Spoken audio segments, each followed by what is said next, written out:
Subhanallah. Alhamdulillah. Alhamdulillah. Alhamdulillah. Alhamdulillah.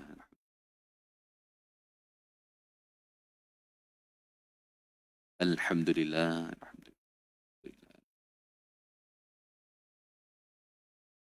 Alhamdulillah. Alhamdulillah.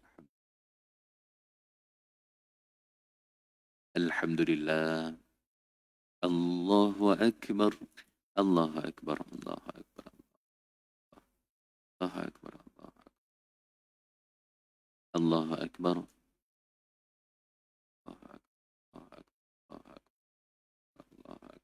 Allahu Akbar.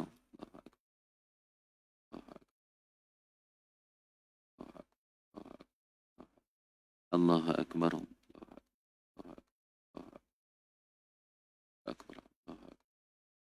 Allahu Akbar. Allahu Akbar kabira walhamdulillahi katsira. Subhanallahi bukratan wa asila. La ilaha illallah wahdahu la syarika lah. Lahul mulku wa lahul hamdu yuhyi wa yumiitu wa huwa ala kulli syai'in qadir. Wa la hawla wa la quwwata illa billahil aliyyil azim. Bismillahilladzi la yadurru ma'a ismihi syai'un fil ardi wa la fis sama' wa huwas sami'un 'alim. Bismillahilladzi la yadurru ma'a ismihi syai'un fil ardi wa la fis sama' wa huwas sami'un 'alim. Bismillahilladzi la yadurru ma'a ismihi syai'un fil ardi wa la fis sama' wa huwas sami'un 'alim. A'udzu billahi minasy syaithanir rajim. Bismillahirrahmanirrahim. Alhamdulillahi rabbil alamin. Wassalatu wassalamu ala asyrafil anbiya'i wal mursalin wa ala alihi wa sahbihi ajma'in. Allahumma ighfir lana dhunubana wa liwalidina warhamhum kama rabbawna sighara. ولجميع المسلمين والمسلمات والمؤمنين والمؤمنات الأحياء منهم والأموات برحمتك يا أرحم الراحمين. اللهم طهر قلوبنا من النفاق وأعمالنا من الرياء وألسنتنا من الكذب وأعيننا من الخيانة. اللهم اختم لنا بحسن الخاتمة ولا تختم علينا بسوء الخاتمة يا ذا الجلال والإكرام. أمتنا على دين الإسلام. اللهم يا مقلب القلوب ثبت قلوبنا على دينك وعلى طاعتك. ربنا لا تزغ قلوبنا بعد إذ هديتنا وهب لنا من لدنك رحمة إنك أنت الوهاب. اللهم بارك لنا في رجب وشعبان وبلغنا رمضان. الحمد لله الذي أحيانا بعدما أماتنا وإليه النشور. اللهم إنا نعوذ بك من الهم والحزن ونعوذ بك من العجز والكسل ونعوذ بك من الجبن والبخل ونعوذ بك من غلبة الدين وقهر الرجال. ربنا آتنا في الدنيا حسنة وفي الآخرة حسنة وقنا عذاب النار. وصلى الله على سيدنا محمد وعلى آله وصحبه وبارك وسلم والحمد لله رب العالمين. تقبل الله منا ومنكم. Bismillahirrahmanirrahim. Assalamualaikum warahmatullahi wabarakatuh. InsyaAllah kuliah subuh pada pagi ini akan disampaikan oleh Al-Fadhil Dr. Muhammad Ridha yang akan membincangkan mukjizat Al-Quran. InsyaAllah sama-sama kita hadir. Assalamualaikum.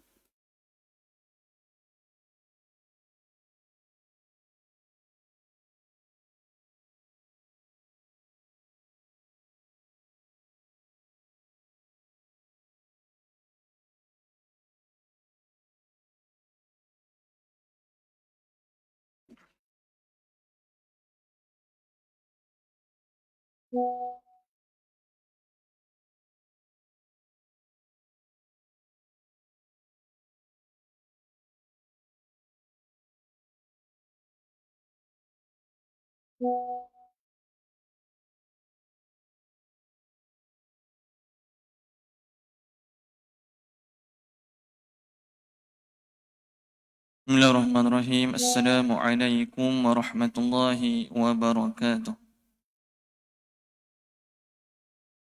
Alhamdulillahi rabbil alamin. Wassalatu wassalamu ala asyrafil anbiya'i wal mursalin wa ala alihi wa sahbihi ajma'in. سبحانك لا علم لنا إلا ما علمتنا إنك أنت العليم الحكيم ولا حول ولا قوة إلا بالله العلي العظيم رب يسر ولا تعسر فإن تيسر عليك يسر ربي تمم بخير أما بعد. Alhamdulillah, tuan-tuan, puan-puan, hadirin hadirat, para jemaah yang dirahmati Allah Subhanahu wa taala sekalian, dapat kita sama-sama berkumpul pada pagi ini. Sama-sama kita menunaikan solat pada subuh secara berjemaah.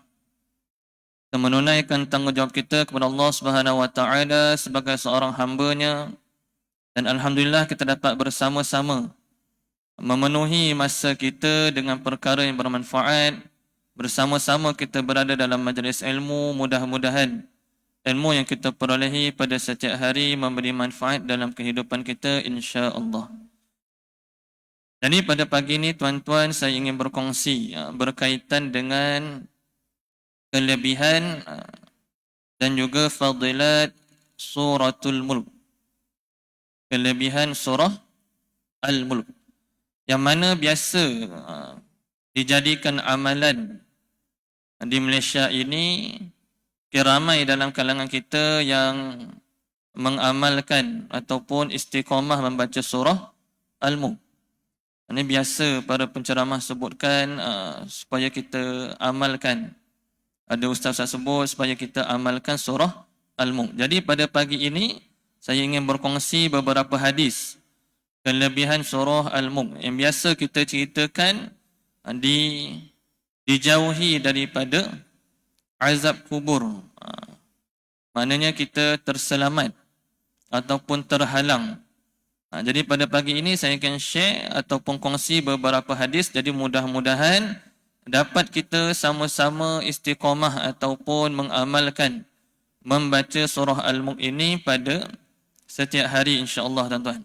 Jadi Al-Mulk ni bermaksud, kalau kita lihat di dalam Al-Quran, pada juzuk yang ke-29. Kalau kita lihat dalam Al-Quran, berada pada juzuk 29. Dah hujung-hujung, tuan-tuan. Kita ada 30 juzuk. Awal juzuk 29 surah Al-Mulk. Dan mempunyai 30 ayat. Tak panjang pun, tuan-tuan. Al-Mulk ni ada 30 ayat sahaja. Dan kalau kita lihat, lebih kurang 2 muka setengah. 2 muka surat setengah di awal juzuk yang ke-29. Surah Al-Mulk. Al-Mulk ni bermaksud kerajaan. Mulk. Mulk tu bermaksud kerajaan. Dan disebutkan perkataan Al-Mulk ini pada ayat yang pertama. Siapa yang biasa membaca surah Al-Mulk tahu. Al-Mulk itu disebutkan pada ayat yang pertama. Dan surah ini diturunkan berstatus Makkiyah. Makkiyah ni maksud dia, tuan-tuan, surah ini diturunkan sebelum hijrah Rasulullah sallallahu alaihi wasallam ke Madinah. Sebelum baginda berhijrah. Di peringkat awal. Makkiyah ni maksudnya sebelum baginda berhijrah. Dan hanya mempunyai 30 ayat sahaja. Jadi kalau kita lihat, tuan-tuan, tujuan saya berkongsi Al-Mulk pada pagi ini, sebenarnya kita lihat banyak dah surau ataupun masjid yang membaca ataupun mengamalkan bacaan surah Al-Mulk ini selepas solat Isya. Selepas solat Isya. Jadi masing-masing ada surau yang buat, ada masjid yang buat, ada yang baca surah ataupun Al-Quran, masjid-masjid yang buat pada waktu pagi. Ada masjid ataupun surau yang buat bacaan Al-Quran pada waktu malam. Jadi saya pernah jumpa beberapa tempat ada yang buat selepas Isya. Dah habis doa semua, tuan-tuan, jadi tak ada paksaan lah. Bukannya kita memaksa untuk membaca. Sebab membaca Al-Quran ni satu yang bagus, sesuatu yang baik, mendapat pahala. Satu huruf, 10 pahala seperti mana dalam hadis. Dan selepas solat Isya, selepas zikir, selepas doa, ada yang saya pernah jumpa surau dan juga masjid yang membaca Al-Mulk, sama-sama baca bersama dengan jemaah. Dan juga pernah saya jumpa satu surau baca sebelum Isya, tuan-tuan. Ada juga. Maknanya dia minta penceramah tu, masa tu saya berceramah, diminta sekali berhenti awal sikit ceramah dan baca surah Al-Mulk sebelum Isyak. Berhenti 10 minit awal, baca surah Al-Mulk, penceramah baca, kemudian bersama dengan jemaah, sampai solat Isyak, azan, Isyak balik tuan-tuan. Ada begitu. Jadi terpulanglah kepada style masing-masing, tak ada masalah dan tiada paksaan. Tetapi apa kelebihan surah Al-Mulk ini? Kenapa ada tempat ataupun surau masjid yang mengamalkan surah Al-Mulk ini? Ataupun mungkin ada yang membaca sendiri di rumah. Ada yang membaca sendiri di rumah sebelum tidur tuan-tuan. Bagus. Ini bacaan yang bagus sebelum kita tidur. Kerana antaranya disebutkan dalam hadis daripada Sayyidina Jabir bin Abdullah berkata, kana Rasulullah sallallahu alaihi wasallam la yanamu hatta yaqra'a alif lam mim tanzil as-sajdah wa tabarakalladzi biyadihil mulk.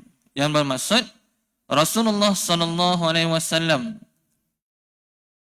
tidak tidur sehinggalah baginda membaca Alif Lam Mim Tanzil, iaitu surah As-Sajdah, dan Tabarakallazi biyadihil mulk, iaitu surah Al-Mulk.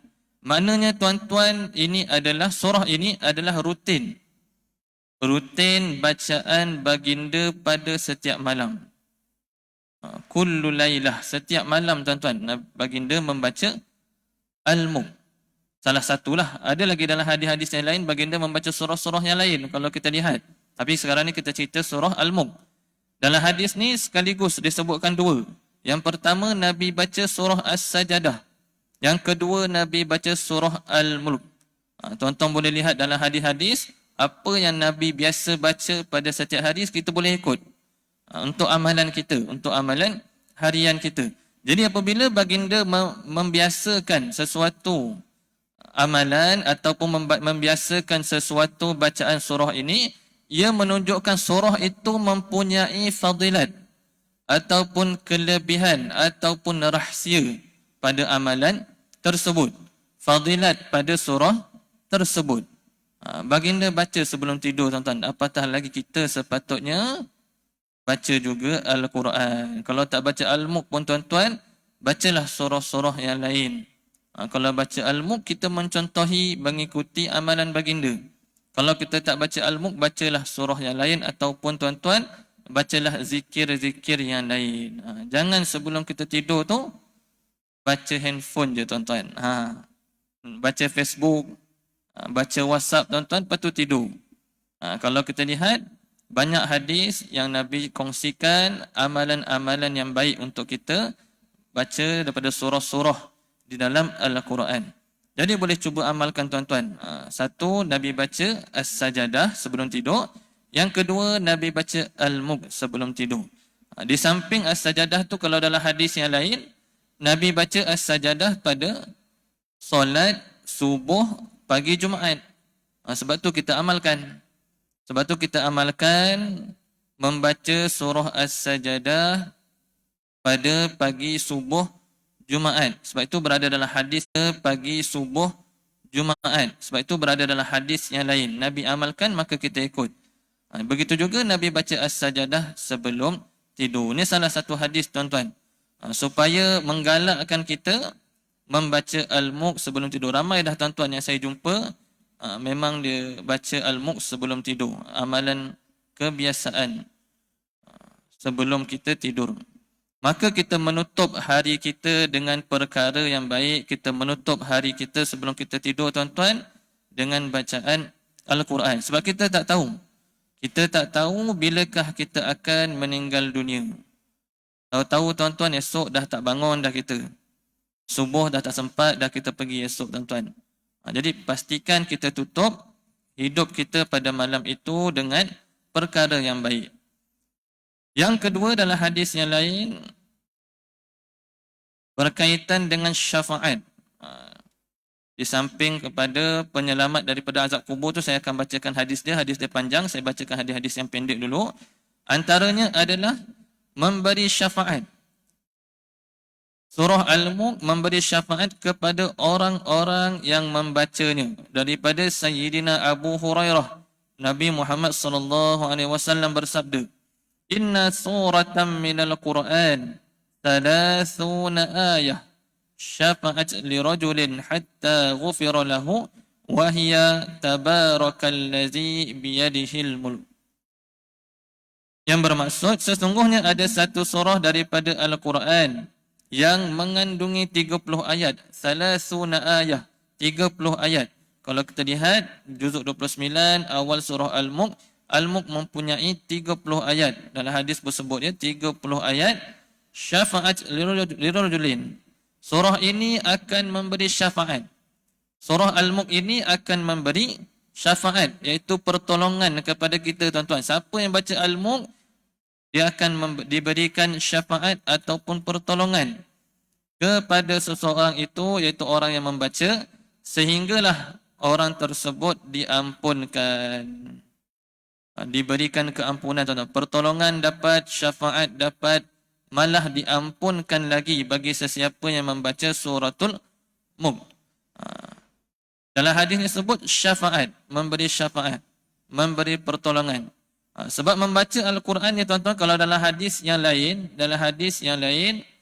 disebutkan Al-Quran akan menjadi syafi'an li ashabi. Siapa yang rajin baca Quran, tuan-tuan? Yang ni secara umum, hadis ni secara umum. Syafi'an li ashabi. Siapa yang rajin baca Quran, dia akan mendapat syafaat kepada para pembacanya. Ini hadis secara umum. Hadis yang dalam surah Al-Mulk ini, syafaat lirajulin, ini untuk surah Al-Mulk. Maknanya secara umum pun ada sebut, apa-apa surah pun, tuan-tuan, kalau kita baca daripada Al-Quran, siapa yang rajin baca, maka akan mendapat syafaat di hari akhirat nanti. Akan mendapat pertolongan terus daripada Al-Quran. Siapa lagi nak bantu kita nanti, tuan-tuan, di alam akhirat, selain daripada amalan-amalan harian kita? Salah satunya adalah bacaan Al-Quran kita. Lagi banyak kita baca, tuan-tuan, lagi besarlah pertolongan yang kita dapat. Ayat Al-Quran tu akan membantu kita. Tetapi dalam hadis yang khusus ini, sebut khusus surah Al-Mulk juga akan menjadi syafaat, memberi pertolongan kepada kita, mendapat keampunan, diberikan keampunan kepada para pembaca surah Al-Mulk. Jadi kita cuba amalkan, tuan-tuan. Yang ketiga, dalam hadis yang lain, daripada Sayyidina Anas bin Malik, suratun minal Quran ma hiya illa 30 ayah khasamat an sahibiha hatta adkhalathul jannah wa hiya suratu Tabaraka. Yang bermaksud, satu surah daripada Al-Quran, tidaklah ia melainkan hanya 30 ayat. Sebut dah dalam Al-Quran, dalam hadis. Hanya 30 ayat, tuan-tuan. Pendek je, kalau kita baca pun tak lama, tuan-tuan. Ia akan mempertahankan pembacanya. Surah Al-Mulk ini akan mempertahankan pembacanya, menjadi benteng bagi kita, tuan-tuan. Sehinggalah ia memasukkan pembacanya ke dalam syurga. Hatta adkhalathul jannah. Ini kelebihan yang seterusnya, membawa orang yang selalu baca Al-Mulk ini, yang mengamalkan surah Al-Mulk seperti mana baginda tadi, memasukkan pembacanya ke dalam syurga. Ini kelebihan dia, tuan-tuan.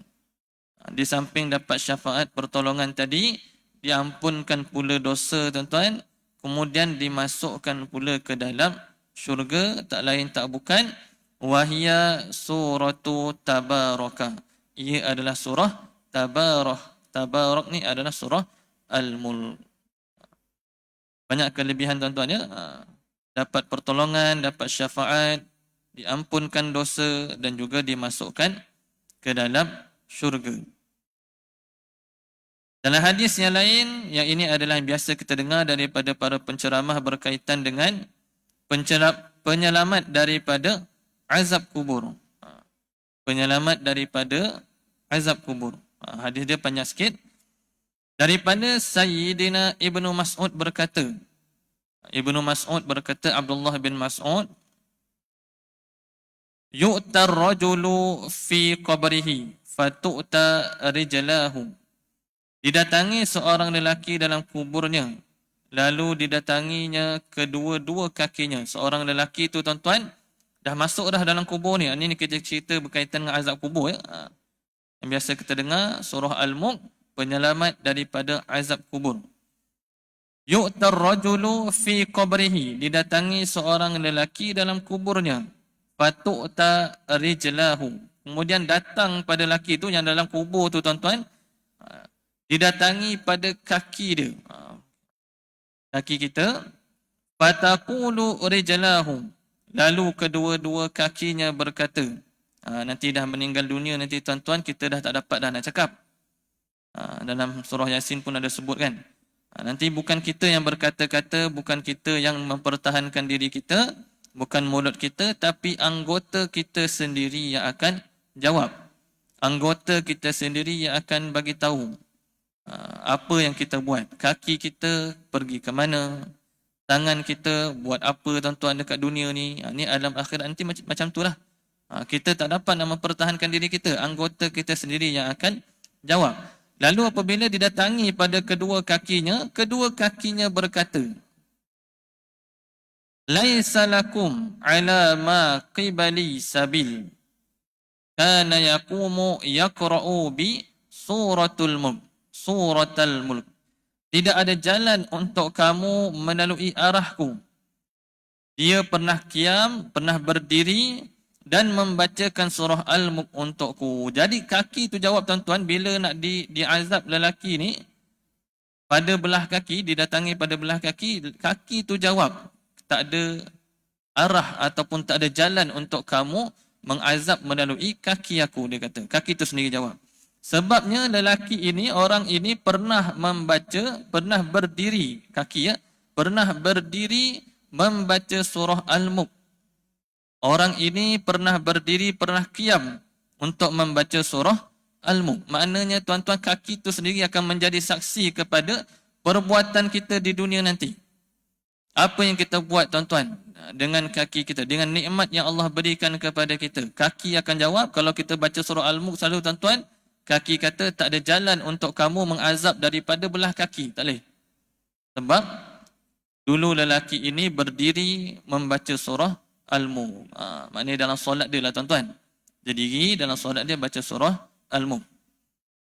Kemudian summa yu'ta min qibali sadrihi au qala batnihi. Kemudian didatangi pula dari arah dadanya. Kaki dah tak boleh lalu tuan-tuan. Nak azab pula daripada arah dada. Ataupun juga dikatakan dari arah perutnya. Dada ataupun perutnya. Fayaqul laisa lakum ala ma qibali sabil kana yaqra'u bi suratal mulk. Lalu dada ataupun perut itu berkata, menjadi saksi bagi kita tuan-tuan, tidak ada jalan untuk kamu melalui arahku. Tak boleh azab daripada belah dada ataupun perut ni, tak boleh. Dia pernah membacakan surah Al-Mulk untukku. Perut ataupun dada ni tuan-tuan jadi saksi bagi lelaki tersebut. Kata lelaki ini pernah membaca surah Al-Mulk. Maksudnya tuan-tuan, surah Al-Mulk itu berada dalam dadanya. Maksudnya apa? Dia selalu amalkan. Ataupun dia menghafal surah tersebut. Berada dalam dadanya. 30 ayat je tuan-tuan. Sebab dalam hadis yang lain, Nabi galakkan kita supaya menghafaz surah Al-Mulk. Nanti saya akan baca hadis tersebut. Jadi, perut kata tak ada. Tak boleh nak azab daripada perut ataupun dada ni. Orang ni baca surah Al-Mulk. Berada dalam dadanya surah Al-Mulk. Mungkin dia hafal. Ataupun dia memahami. Dikatakan juga, orang tersebut memahami isi kandungan surah Al-Mulk. Maka tidak boleh untuk mengazab pada bahagian perut ataupun dadanya. Thumma yu'ta ra'suhu. Kemudian dia pergi pula pada bahagian kepala. Kaki tak boleh tuan-tuan, dada, perut tak boleh, pergilah ke arah kepala. Fayaqul laisa lakum ala ma qibali sabilun kana yaqra'u bi suratal mulk. Lalu kepalanya berkata, kepalanya pula jadi saksi, tidak ada jalan untuk kamu melalui arahku. Dia pernah membacakan surah Al-Mulk untukku. Jadi tuan-tuan, kepala pun cakap tak boleh. Tak boleh untuk mengazab daripada arah kepala sebab lelaki ini membaca surah Al-Mulk. Maka Ibnu Mas'ud berkata, ia adalah surah Al-Mulk ini adalah penghalang daripada azab kubur. Fahiyal mani'ah tamna'u min azabil qabr. Mani'ah ni maksud dia penghalang tuan-tuan. Ibnu Mas'ud kata, surah Al-Mulk ini akan menjadi penghalang daripada azab kubur. Wahya fit Taurah suratul Mulk. Dan Ibnu Mas'ud kata lagi, dalam kitab Taurat pun ada menyebut berkaitan dengan surah Al-Mulk. Ia di dalam kitab Taurat adalah surah Al-Mulk. وَمَنْ قَرَأَهَا فِي لَيْلَةٍ فَقَدْ أَكْثَرَ وَأَطْيَبَ. Sesiapa yang membacanya pada waktu malam, maka sesungguhnya dia banyak mendapat pahala dan melakukan perkara yang benar. Maknanya siapa yang membaca surah Al-Mulk ini, disebutkan sini waktu malam tuan-tuan, sebab Nabi pun membaca surah Al-Mulk itu sebelum tidur. Sebab tu saya sebutkan tadi ada masjid dan surau yang baca lepas isyak ada yang baca sebelum isyak pun ada. Jadi sesiapa yang membacanya pada waktu malam dalam hadis ni, maka dia sesungguhnya mendapat banyak pahala dan juga melakukan perkara yang benar. Jadi ini adalah galakan kepada kita tuan-tuan supaya kita membaca surah Al-Mulk pada setiap malam. Kalau tak mampu tiap-tiap malam pun tuan-tuan, kita amalkanlah mengikut kemampuan kita. 30 ayat tak lama sebenarnya tuan-tuan, tak panjang sebenarnya. Kita sebagai seorang manusia ni tuan-tuan, orang yang beriman, perlu ada amalan harian kita. Perlu ada amalan harian kita. Kalau orang tanya ataupun anak-anak tanya tuan-tuan, apa amalan kita? Tak ada pula amalan kita nak jawab kan. Tak ada amalan yang kita nak ceritakan pada anak-anak kita. Ataupun kita nak bagi tahu galakan kepada kawan-kawan kita supaya baca surah Al-Mulk. Ini supaya kita menjadi amalan harian. Ada amalan harian kita sepada setiap orang, ada amalan masing-masing. Maka hadis ini adalah galakan kepada kita supaya membaca surah Al-Mulk itu pada setiap malam. Kemudian dalam hadis yang lain daripada Sayyidina Ibnu Mas'ud, hadis yang pendek sedikit berkaitan ayat dengan azab kubur.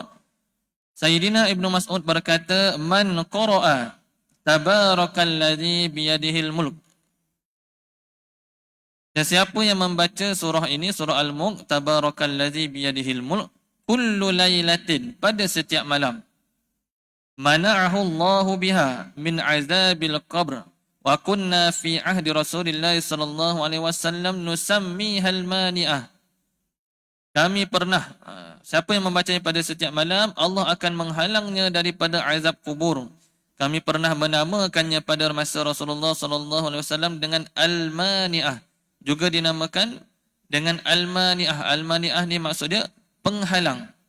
Al-mani'ah ni maksudnya penghalang daripada azab kubur ataupun pelindung daripada azab kubur. Wa innaha fi kitabillahi suratun man qara'a biha fi kulli lailatin faqad aksara wa ataba. Sesungguhnya ia di dalam kitab Allah Al-Quran.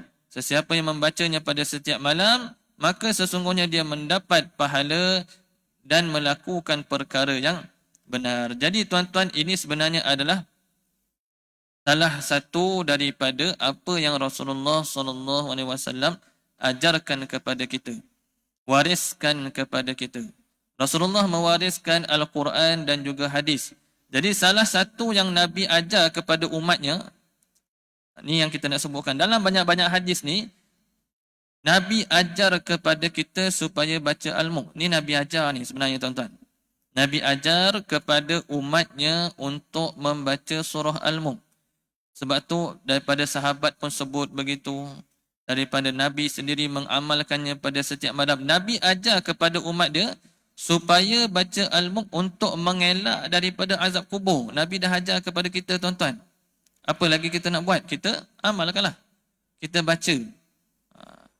Sebab ini disampaikan Nabi sendiri kepada kita di dalam hadis-hadis yang sangat banyak tuan-tuan.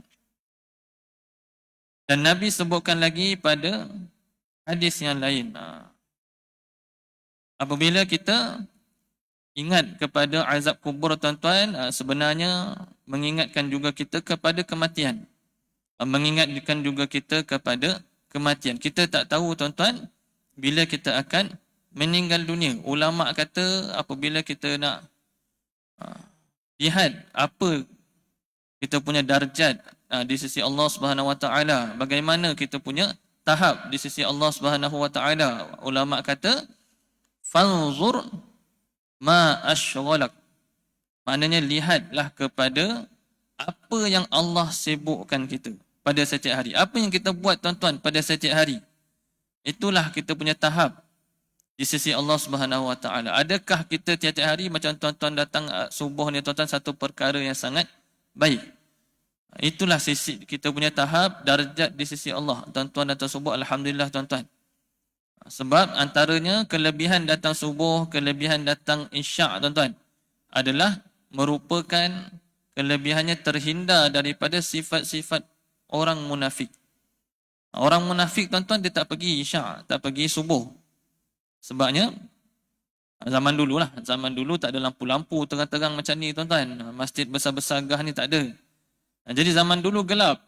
Zaman Nabi dulu tak gah macam ni. Jadi bila malam isyak orang tak nampak, siapa tak pergi. So orang munafik tak pergilah isyak. Subuh pagi-pagi gelap tuan-tuan. Pagi-pagi kita keluar tadi pukul 6 pagi kita keluar tadi gelap tuan-tuan. Sekarang zaman sekarang pun gelap. Zaman dulu apatah lagi. Zaman Nabi dulu tak ada cerah-cerah lampu macam ni tuan-tuan. Jadi zaman dulu orang munafik tak pergi subuh. Dia tak pergi isyak, tak pergi subuh sebab gelap. Bila gelap tuan-tuan orang tak nampak lah siapa yang tak pergi. Kan Nabi marah siapa tak pergi solat jemaah. Tapi isyak dan subuh bila gelap orang tak perasan siapa yang tak pergi isyak, siapa tak pergi subuh. Tapi sekarang semua nampak tuan-tuan. Terang benderang sekarang ni. Siapa tak pergi subuh, siapa tak pergi isyak. Jadi antara kelebihan dia mengelakkan daripada sifat-sifat munafik. Alhamdulillah tuan-tuan. Ulama kata lihat apa yang kita disibukkan pada setiap hari. Tuan-tuan datang subuh, tuan-tuan datang dengar tazkirah subuh, dengar tazkirah maghrib tuan-tuan. Tuan-tuan pula baca Al-Quran pada setiap hari. Itu semua adalah amalan-amalan kebaikan. Itulah darjat kita, tahap kita di sisi Allah Subhanahu Wa Taala. Mendengar di majlis ilmu, membaca Al-Quran, berpuasa sunat pula tuan-tuan. Alhamdulillah kalau kita melakukan perkara-perkara kebaikan. Jangan kita banyak melakukan perkara yang melalaikan ataupun perkara-perkara yang lara.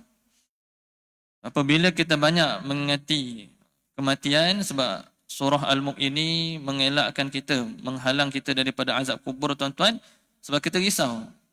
Kita risau meninggal dunia nanti, kita diazab di dalam kubur. Maka kita cuba amalkan surah ni tuan-tuan. Kita mengingatkan kita kepada kematian. Lagi banyak kita ingat kematian sebenarnya adalah membuktikan kita seorang yang cerdas. Dalam hadis ada sebut, ulama pun sebut tuan-tuan, orang yang selalu mengingati kematian ni adalah orang yang paling bijak, orang yang paling cerdas. Orang yang selalu mengingati kematian. Sebab dia akan bersedia untuk hari kemudian tuan-tuan. Dia akan bersedia untuk hari kematian dia. Dia akan memperbanyakkan amalan dia. Itu kelebihan bagi orang yang mengingati kematian. Dia tak buat jahat ni tuan-tuan. Sebab dia takut, dia risau tiba-tiba je meninggal dunia. Balik surau, balik masjid, meninggal dunia. Tidur malam tuan-tuan tak bangun, meninggal dunia. Tak tahu kita bila meninggal dunia tuan-tuan. Hari ini kita nampak kawan-kawan kita sebelah kita kat masjid. Esok lusa dah tak nampak dah tuan-tuan. Jadi tak tahu bila sampai masa kita. Jadi kita penuhi kita punya hari-hari dengan amalan kebaikan. Dalam hadis yang lain, Nabi menggalakkan supaya umatnya menghafal surah Al-Mulk ni tuan-tuan. Sebab tadi hadis yang kita baru baca tadi, kaki tu kata orang ni baca surah Al-Mulk. Dada dia kata orang ni baca surah Al-Mulk. Ada dalam dada orang tu tuan-tuan. Maknanya dia hafal, dia menghayati, dia memahami surah Al-Mulk ini. Hari ini kita tak cerita isi kandungan Al-Mulk. Hari ini kita cerita kelebihan sahaja. Apa kelebihan dia dalam hadis-hadis. Jadi Nabi menggalakkan supaya umatnya menghafaz surah Al-Mulk. Di dalam hadis Sayyidina Ibnu Abbas Rasulullah sallallahu alaihi wasallam bersabda, "La wadadtu annaha fi qalbi kulli insan min ummati, yakni tabarakallazi biyadihil mulk." Yang bermaksud, aku mengharapkan supaya ia berada di dalam hati setiap insan daripada umatku, iaitu surah tabarakallazi biyadihil mulk. Maknanya tuan-tuan, Nabi sebutkan dalam hadis ini, Nabi mengharapkan supaya surah ini berada dalam hati setiap umatnya, setiap umat baginda. Saya dah sebutkan tadi, ini adalah salah satu daripada apa yang Nabi ajarkan kepada kita. Antaranya untuk mengelakkan daripada azab kubur tadi. Nabi ajar sungguh-sungguh, banyak sangat hadis tuan-tuan. Kita boleh katakan hadis-hadis surah Al-Mulk ini adalah untuk alam kita yang selepas ni. Bukan alam sekarang tuan-tuan. Ada surah-surah yang kita baca mungkin untuk dunia sekarang. Sebagai contoh surah Al-Waqi'ah. Al-Waqi'ah dalam hadis yang mengatakan kalau kita baca surah Al-Waqi'ah, mengelak daripada kefakiran, mengelak daripada kemiskinan. So kalau kita baca surah Al-Waqi'ah, iaitu dia pembuka rezeki lah, murah rezeki. Kita niat baca Al-Waqi'ah untuk murah rezeki. Itu untuk dunia tuan-tuan. Untuk dunia kita sekarang. Tapi surah Al-Mulk ini kita baca tadi daripada awal berapa banyak hadis pun tuan-tuan, semuanya untuk alam akhirat nanti tuan-tuan. Nabi ajarkan kita surah Al-Mulk ini untuk alam akhirat tadi. Jadi Nabi kata kat kita dalam hadis, Nabi mengharapkan supaya surah Al-Mulk ini berada dalam hati setiap insan daripada umat baginda Rasulullah sallallahu alaihi wasallam. Jadi alhamdulillah itu adalah beberapa hadis daripada kitab ini berkaitan dengan fadilat ataupun kelebihan suratul Mulk. Yang boleh saya simpulkan di sini, yang pertamanya tadi adalah surah Al-Mulk ini, secara poin saya simpulkan, surah Al-Mulk ini yang pertamanya menjadi syafaat. Menjadi syafaat kepada kita. Syafaat ataupun pertolongan tuan-tuan. Secara umum Al-Quran memang syafaat kepada kita kalau kita baca. Tetapi secara khusus Al-Mulk juga akan menjadi syafaat kepada kita. Itu yang pertama. Yang kedua, surah Al-Mulk akan membantu kita sehingga kita diampunkan Allah Subhanahu wa taala. Kemudian yang ketiga, surah Al-Mulk juga akan membantu kita sehingga kita dimasukkan ke dalam syurga. Kemudian yang keempat tadi, surah Al-Mulk akan membantu kita menjadi penghalang ataupun penyelamat bagi orang-orang yang membacanya, penyelamat daripada azab kubur. Yang keempat. Dan yang kelima, Nabi menggalakkan kita supaya kita menghafaz, mempunyai surah Al-Mulk ini di dalam dada kita. Dan yang utama tadi, kita mencontohi amalan Rasulullah SAW yang mana baginda menutup harinya dengan surah-surah, membaca surah-surah di dalam Al-Quran, dan di antaranya adalah surah Al-Mulk. Di samping surah-surah yang lain seperti surah As-Sajadah dan surah yang lain. Wallahu a'lam tuan-tuan. Jadi mudah-mudahan bermanfaat dan dapat kita amalkan surah Al-Mulk ini dalam kehidupan seharian kita di samping surah-surah yang lain. Mungkin kita tak mampu nak baca setiap hari tuan-tuan, banyak lagi surah lain kita nak baca. Al-Quran itu ada 114 surah. Mungkin hari ini kita baca surah Al-Mulk. Esok pula kita baca surah As-Sajadah. Kemudian kita baca pula surah Yasin, baca pula surah Luqman, baca pula surah lain. Banyak lagi surah kita nak baca tuan-tuan. Semua ada kelebihan-kelebihan yang tersendiri. Sebab tu kalau kita tak mampu nak baca semua, jangan tinggalkan semua. Sekurang-kurangnya pada setiap hari kita ada membaca Al-Quran walaupun satu muka surat. Wallahu a'lam tuan-tuan. Mudah-mudahan bermanfaat apa yang saya sampaikan pada pagi ini berkaitan dengan fadilat dan kelebihan suratul Mulk yang baik daripada Allah Subhanahu wa taala. Yang kurang datang daripada saya sendiri. Ma asabaka min hasanatin faminallah wa ma asabaka min sayyi'atin famin nafsik. Wabillahi taufiq. Assalamualaikum warahmatullahi wabarakatuh.